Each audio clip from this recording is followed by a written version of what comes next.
Well, it's not for me to give advice, but I heard a rabbi say not long ago that Christian pastors have ruined the life of a rabbi, because a rabbi is a scholar and a preacher, but Christian pastors are social workers and therapists and budget managers, and now he said people in his synagogue expect him to do that.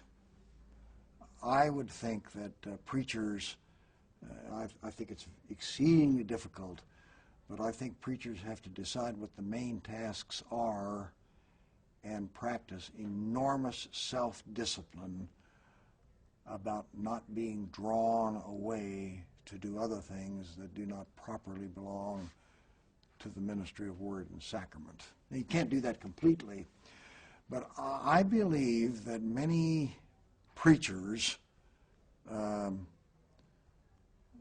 finally get around to their sermon in their fatigue from everything else.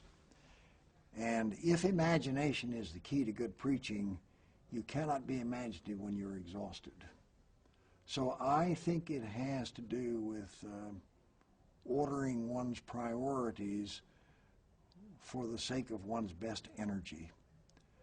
And that, I think for many preachers, that means really deciding that this is the main task, and if you want the congregation to have missional energy and all of that, preaching is the pivot point for all of it. And if a pastor decides that, then the pastor is going to make more time for reading and study and prayer, which are the disciplines